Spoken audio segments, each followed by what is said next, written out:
Okay, thank you. I have my mask off, but I've been trying to keep pretty secluded, so after I give my introduction, I'll put the mask on. That's all right. My name is Randall Draney again. I was born in the Valley, grew up here, left to go to Utah State University. Spent some time in the military for a couple of years in the Medical Service Corps. Attended University of Washington, Health Service Administration, a master's degree. Wandered in the wilderness for 40 years and finally came back home about 12 years ago, where I actually worked at the hospital for 10 years. And then the last 18 months I've been up in Alaska working at a hospital.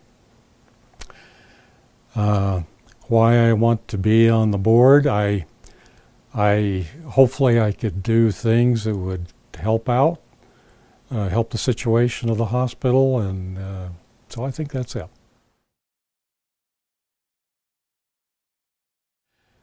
Yeah, I think normally the role of the board is strategic decision making, financial viability, stability, quality, good communications.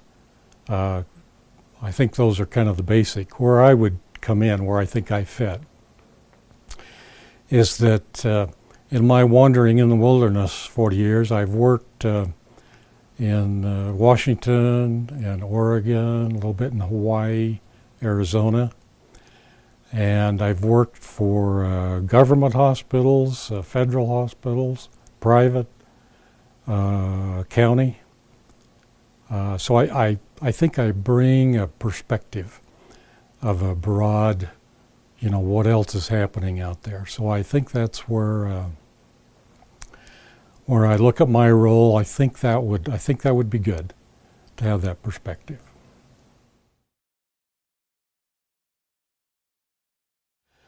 Okay, as everybody knows, the hospital is a special tax district. And as such, we don't have any owners. There's nobody that has to make a profit from the operation of the hospital.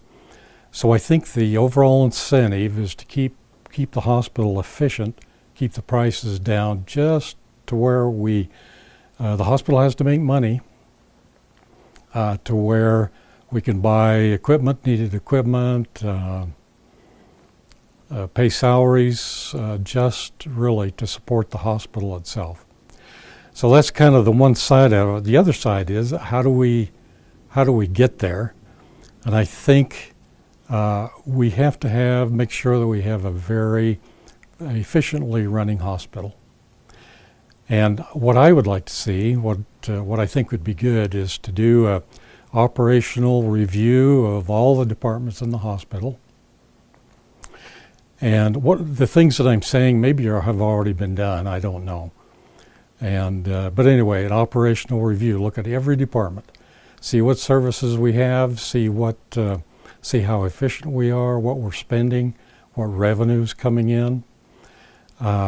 We need to look at our pricing, and particularly what we're being reimbursed. In the hospital industry, hardly anybody pays the price. It's just what the insurance company agrees to pay. So look at our billing and collections, that whole picture. So I think the emphasis needs to be to run an efficient hospital as efficiently as we can, benchmark it with other hospitals in the area, and then I think we're confident that we have as cheap as possible.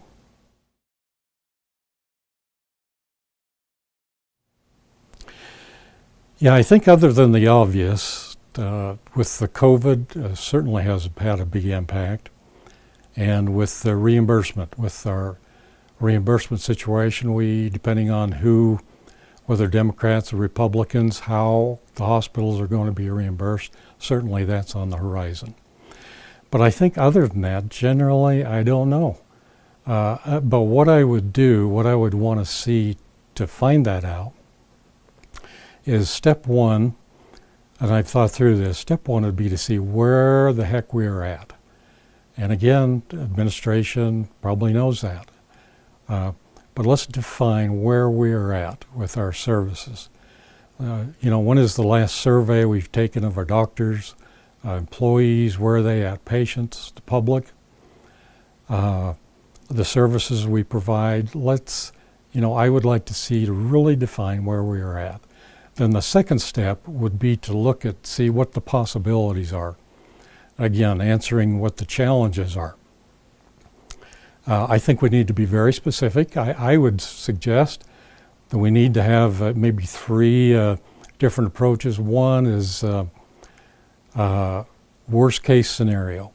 If everything comes to a stop, what are the basic services the hospital needs to provide? The core services. And then I think the second stage would be as we are now, what are the challenges, like I mentioned, COVID reimbursement. And then I think the third stage would be, what if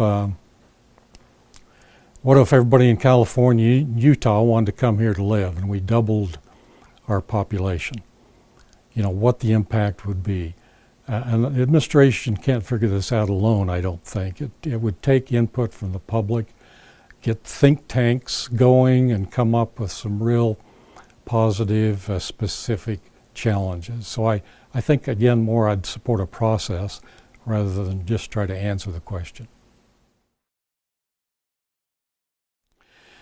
Yeah, I have enjoyed healthcare. That's been my forte through all my career. And I have always enjoyed it, both administration-wise and finance-wise. And healthcare has just been in my blood. And I have just recently, when I come back from Alaska on a contract with the hospital, I'm supposed to be retired, and I hate it. I am just not doing well. And I have a lot of interest in the hospital. I use the hospital. Of course, I'm selfish to make sure that it's, running as good as possible. So I'd like to participate and do all I could to make a difference. One thing that I would bring to the board, and probably people should know this, is that I'm a CPA and I'm an auditor. And as such, I'm a positive person and I support the hospital, but at the same time, we're trained to be professional skepticism. So that's not being negative, it's professional skepticism. I trust you, but verify. So those are two sayings that auditors think. That's how I think. So I think that's what I would bring to the board if I were elected.